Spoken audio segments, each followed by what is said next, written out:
you an update on EB-5. A lot has been happening in the EB-5 industry lately.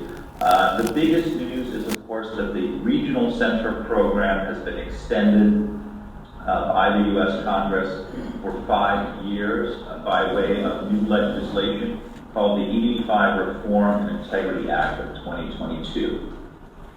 Thì như ta biết là chương trình EB-5 này được Quốc hội Mỹ thông qua và extend thêm tận 5 năm nữa. Và các cái hiện tại thì các cái trung tâm vùng họ đang chuẩn bị bộ hồ sơ để cho nhà đầu tư có thể nộp đơn vào sớm nhất có thể. The RIA, as we call it, has made many changes to the EB-5 program, many significant improvements to the program, greater investor protections, also the possibility of concurrent filing. I'm going to explain what that means a little bit later in the presentation. Đạo luật mới này thì giúp cho nhà đầu tư an tâm hơn trong việc đầu tư EB-5 và bổ sung thêm rất là nhiều những cái các quy định khác để mà bảo vệ nhà đầu tư trong việc đầu tư tại Mỹ. The important thing to know is EB-5 Regional Center program is back in business. USCIS is approving I-526 petitions. Consulates around the world are issuing EB-5 visas, and we're very excited today to talk to you about the possibility of your participation in this great immigration program. Thì sau khi được gia hạn tiếp tục thì hiện nay USCIS đang tiến hành giải quyết những hồ sơ cũ và lãnh sự quán các nước thì cũng đang tiến hành cấp visa cho những hồ sơ cũ rồi.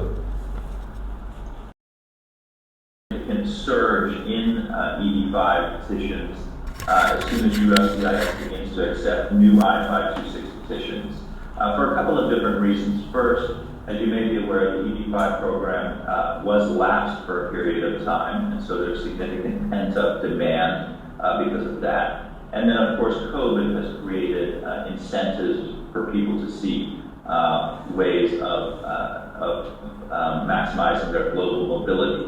So we are expecting a significant number of petitions from around the world, including Vietnam. Khi mà Quốc hội thông qua cái luật định mới này thì các hãng luật cũng như các trung tâm vùng để họ đều nhận định là sẽ có một cái làn sóng rất là lớn liên quan đến định cư đến Mỹ. Sau khi Covid hết rồi thì các cái hồ sơ cũ hiện nay đang được giải quyết rồi, nhưng mà những người mà chưa đầu tư, những nhà đầu tư mới thì họ rất là mong muốn được đi. Sau một cái thời gian mà dịch kéo dài như vậy và sau một thời gian hoãn độ tầm 9 tháng không giải quyết hồ sơ mới thì họ và cũng như tân cục đều nghĩ là sẽ có một cái làn sóng rất là lớn của nhà đầu tư mới vào Mỹ. And just before I move on to the steps involved in EB-5, you can see here on the slide that the first step is filing the I-526 petition. It's important for you to know about this surge that we expect in EB-5 and that your line in the EB-5 process is secured when you file your I-526 petition. That is when you obtain what's called your priority date.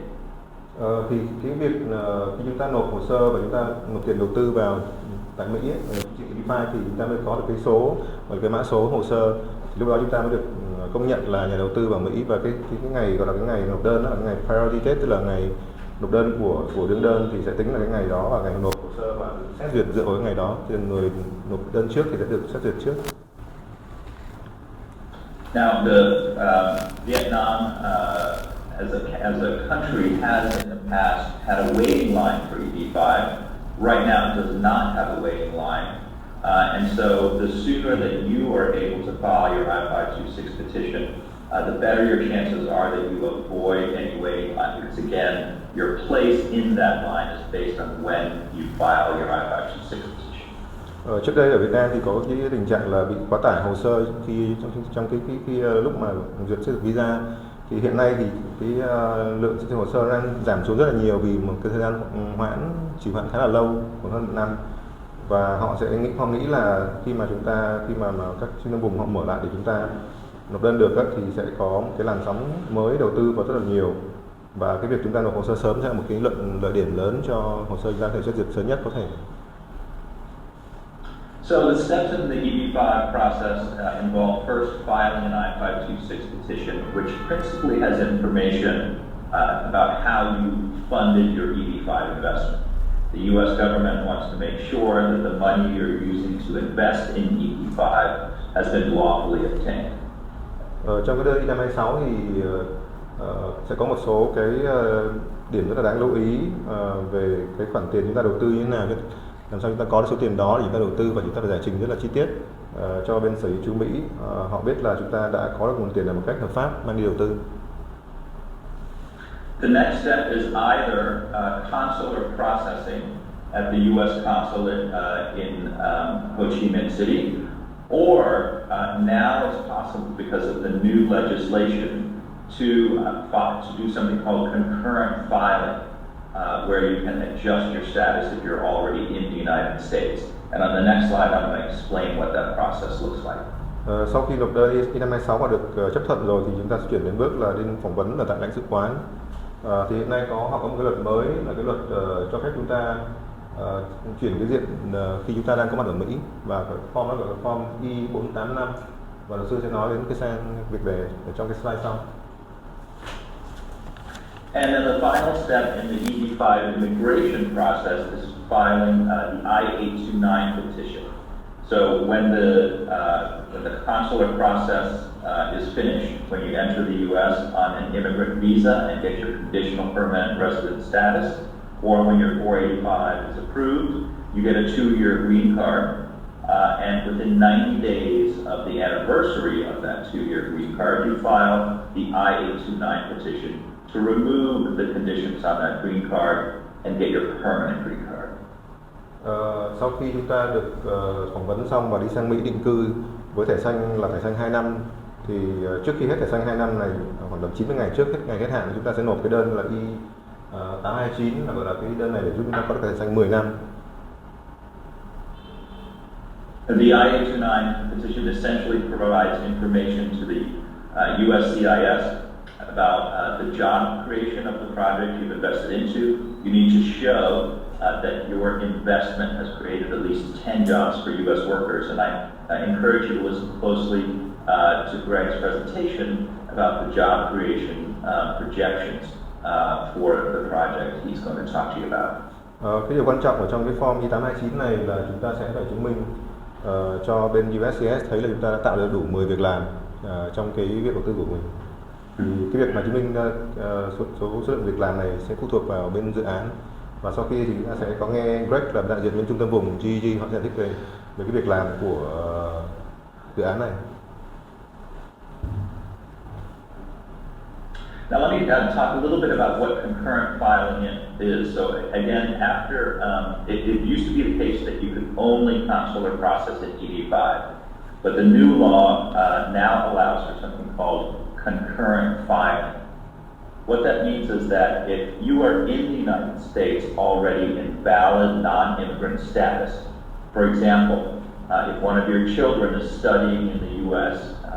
On an F visa, and a visa is immediately available, you can do something called concurrent filing. Trong cái luật mới của Quốc hội thông qua cho chương trình EB-5 thì họ có một cái điểm rất là lợi cho nhà đầu tư. Nếu mà chúng ta đang ở tại Mỹ vào thời điểm nộp hồ sơ như con cái mà đang đi học ở tại Mỹ, thì họ sẽ có cái student visa, tức là cái visa của sinh viên ấy. Thì khi mà ở Mỹ ấy, thì chúng ta sẽ nộp cái đơn gọi là I-485 và cho phép chúng ta chuyển cái diện từ du học mà sang luôn thành di trú. So concurrent filing or adjustment of status is essentially 3 forms that are filed with the USCIS. It's an I-485 form that adjusts a person's status from non-immigrant to immigrant. So for example, from an F student visa to a green card holder.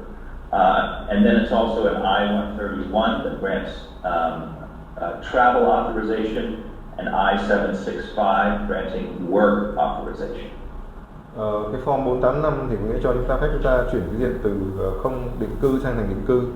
Cái form 131 là cho phép chúng ta di chuyển khi mà ở tại Mỹ thì ta có thể di chuyển về Việt Nam hoặc đi đâu bất cứ đâu có thể. Cái form I-756 là cái form cho phép chúng ta đi làm việc ở tại Mỹ. Là khi mà nộp cái đơn I-485 này có khoảng từ 6 đến 7 tháng để được duyệt, và khi được duyệt rồi thì chúng ta sẽ có được quyền đi lại và quyền làm việc tại Mỹ. So this is a great and tremendously valuable benefit that the U.S. government gives immigrant applicants in the United States, because they have work and travel authorization even before they get their green card. You get something called a combo card, a work and travel authorization card, and it's valid for 2 years, and that card's validity is gained before the green card is issued. So it's a great option, for example, for students who are already in the United States and may not have the possibility of getting an H-1B visa or other options for staying in the U.S. after they graduate. Việc cho phép chúng ta, các sinh viên hoặc những người đang sống ở Mỹ vào thời điểm nộp đơn mà chúng ta sẽ có được cái quyền lợi là đi lại và quyền lợi được làm việc ở tại Mỹ, mặc dù là chúng ta chưa có được thẻ xanh được cấp mà đã được đi làm việc và được ở tại Mỹ một cách hợp pháp rồi, thì đây là đặc điểm rất là lợi cho đối với những người nào, gia đình nào mà có được con em đang đi học là sinh viên tại Mỹ.